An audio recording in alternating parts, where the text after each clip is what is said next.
Hello दोस्तों, मैं फिर हाजिर हूँ एक नई कहानी लेके। बात उस समय की है जब धरती पर चारों ओर पेड़ पौधों की झुंड, वन पशु पक्षी एवं मनुष्य थे। हाँ, एक विचित्र बात अवश्य थी। उस समय सभी प्राणी, यहाँ तक कि पेड़ पौधे पशु पक्षी, सब एक दूसरे की भाषा समझते थे, बातचीत भी करते थे। एक छोटे से गांव में के बाहर हरे भरे मैदान थे। वह बरगद का एक विशाल वृक्ष था। उसका तना लंबा और मोटा था।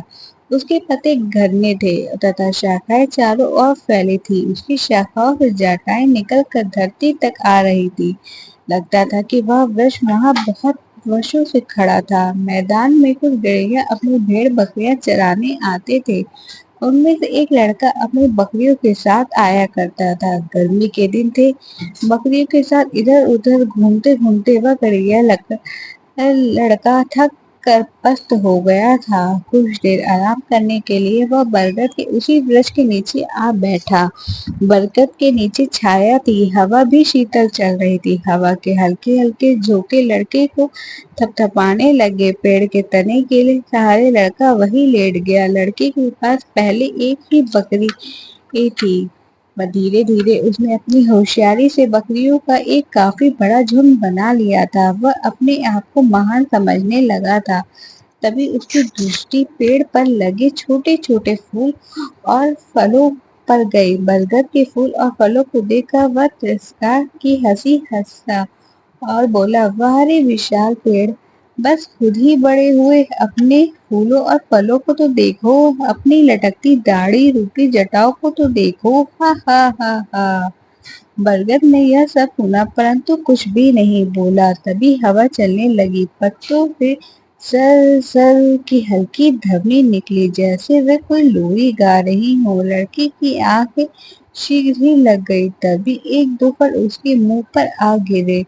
वह हड़बड़ा कर उठ गया। उसने ऊपर देखा। वहां उसे किसी की हंसने की आवाज सुनाई दी। थोड़ा क्रोध में बोला, एक तो मेरी नींद खराब कर दी, ऊपर से हंस रहा है। वृक्ष ने भारी आवाज में पूछा, क्यों, चोट लगी क्या? छोटा सा तो फल था, इतने में ही घबरा गए। अब सोचो, यदि मेरे पेड़ पर तरबूज जितना बड़ा फल होता। वृक्ष फिर बोला, मित्र, किसी का छोटा या कम मत समझना। बुद्धिमान की बात नहीं है यह तो घमंड होना है, और घमंड करना तो किसी के लिए भी उचित नहीं है। अब देखो, मैंने अपनी छाया देकर तुम्हें धूप ताप से बचाया। मेरे तने ने तुम्हें सहारा दिया। मेरी पत्तियों से छन कर हवा शीतल हुई। तुम्हें सुख मिला और तुम सो गए। चिड़िया मुझ पर बसेरा करती है और मेरे छोटे छोटे मीठे फल खाती हैं। देखो तो प्रकृति कितनी सुंदर ढंग से अपना काम करती है। लड़के ने कहा, मुझसे गलती हो गई बरगद दादा, मैंने इस तरह तो सोचा ही नहीं था। मुझे अपने बारे में कुछ और बताएं। बरगद बोला, पहली बात तो यह है, प्रकृति से दोस्ती करो। हम सब एक दूसरे से कुछ ना कुछ लेते हैं। मेरे फल चिड़िया को भोजन देते हैं। मेरी शाखाएं पर उनके घोंसले बनते हैं। चिड़िया सारा दिन घूम घाम कर अपने बच्चों के लिए छोटे छोटे कीड़े और इलाइयां ढूंढती हैं। इलाइयां मेरे पत्ते खाती हैं और चिड़िया उन्हें खाकर मेरी मदद करती हैं। वह घास पत्ते खाने वाले कीड़ों से घास पत्तों की रक्षा करती हैं। तुम्हारी भेड़ वह घास खाती है। बरगद दादा चुप क्यों हो गए? कुछ और भी कहो। लड़के की आवाज में अब निर्ममता भरी आग्रह थी। ठीक है, मेरे आसपास कई पत्तियां सड़ रही हैं। केंचुए इन पत्तियों को खाने के लिए जमीन के नीचे से निकलते हैं और इससे मिट्टी की हवा मिलती है और पेड़ों की जड़ों को शक्ति मिलती है। तो मेरी बात समझ गए होगे। इस तरह हम एक दूसरे पर निर्भर हैं। हम एक दूसरे के बिना जीवित नहीं रह सकते।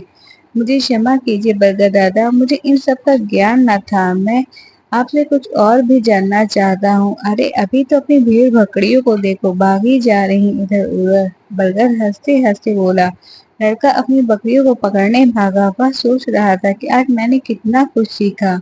हाँ, प्रगति में हम सब कुछ उपयोगी है। हम सब एक दूसरे के बिना नहीं रह सकते। तो वो बड़े होने का घमंड क्यों किया जाए?